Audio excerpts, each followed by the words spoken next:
کربلا میں نواسہ رسول فرماتے ہیں، اے ظالموں، میں تمہارے رسول کا نواسہ حسین ہوں۔ آج 10 محرم کے دن دنیاوی دولت کے لیے میرے عزیز و اقارب کو شہید کر دیا، میرے عباس کے بازو کاٹ لیے، میرے علی اکبر جو شبیہ رسول تھا اس کے کلیجے میں برچھی کو مار دیا، میرے 6 ماہ کے علی اصغر پہ بھی رحم نہ کیا، اس کو بھی تیر مار کے پیاسا شہید کر دیا۔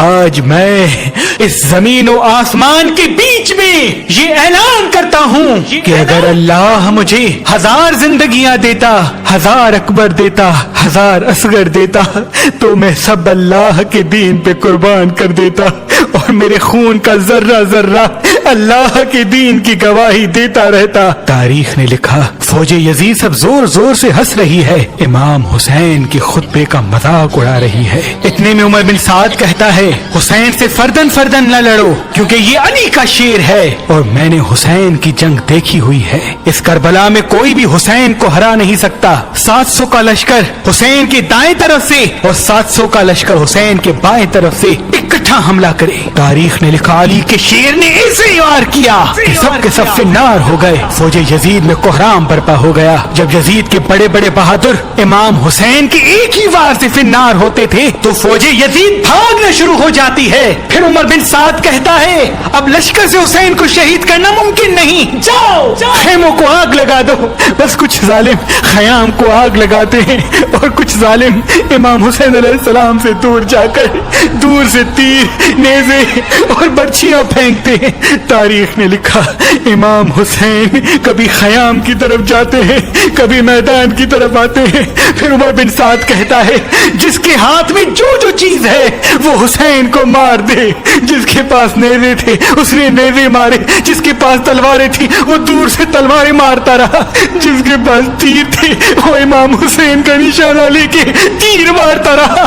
تاریخ نے لکھا، جس کے پاس مارنے کے لیے کچھ نہ تھا وہ کربلا کی گرم زمین سے پتھر اٹھاتا اور امام حسین کو مارتا۔ امام حسین علیہ السلام آسمان کو دیکھ کے کہتے ہیں، اے اللہ، اس 3 دن کے پیاسے رسول اللہ کے نواسے کی جنگ دیکھ۔ اتنے میں آواز غائب آتی ہے، اے حسین، تیرا اللہ تجھ سے راضی ہو گیا۔ مولا حسین ذوالفقار کو روک دیتے ہیں اور ظالم مسلسل امام حسین کو نیزے اور تیر مارتے رہتے ہیں۔ اتنی دیر میں ایک ظالم امام حسین علیہ السلام کو پیٹھ میں ایسا نیزہ مارتا ہے کہ آپ گھوڑے کی زین سے زمین پہ آ جاتے ہیں۔ تاریخ نے لکھا، امام حسین کے جسم پر اتنے تیر تھے کہ امام حسین نہ گھوڑے کی زین پہ تھے نہ زمین پہ تھے۔ فوج یزید میں خوشی کا ماحول برپا ہو جاتا ہے، سب زور زور سے کہتے ہیں کہ ہم نے نواسہ رسول کو شہید کر دیا۔ اتنے میں شمر کہے، دیکھ کیا رہے ہو، جاؤ حسین کا سر کاٹو۔ جو جو امام حسین کے قریب جاتا تو امام حسین کی آنکھوں میں ان کو رسول اللہ کا چہرہ نظر آتا اور وہ رو کے واپس آ جاتا۔ شمر کہتا ہے، رو کیوں رہے ہو، یہ حسین کا سر نہیں بلکہ یہ سوچو کہ اس سر کے وزن جتنا سونا ہمیں یزید دے گا۔ بس قریب آتا ہے اور امام حسین علیہ السلام کے گلے پہ خنجر رکھتا ہے، دیکھتا ہے کہ امام حسین کچھ کہہ رہے ہیں۔ جب سننے کی کوشش کرتا ہے تو امام حسین کہہ رہے تھے، اے اللہ، تیرے اسلام کے لیے میں نے اپنا سب کچھ قربان کر دیا۔ شمر ہنستا ہنستا امام حسین کی گردن کو کاٹتا ہے اور امام حسین کے سر سے امامہ اتار کے امام حسین کے بالوں سے پکڑ کر امام حسین کے سر کو نیزے پہ سوار کرتا ہے۔ فوج یزید جھومتی جاتی ہے، اہل بیت کے خیام جل رہے تھے، آل رسول زمین پہ بیٹھ کے رو رہی تھی۔ اتنے میں آواز آتی ہے، جاؤ لوٹو۔ سنا ہے کہ رسول اللہ کے خاندان کے پاس کئی قیمتی سامان ہیں، بس خیام میں فوج آ جاتی ہے۔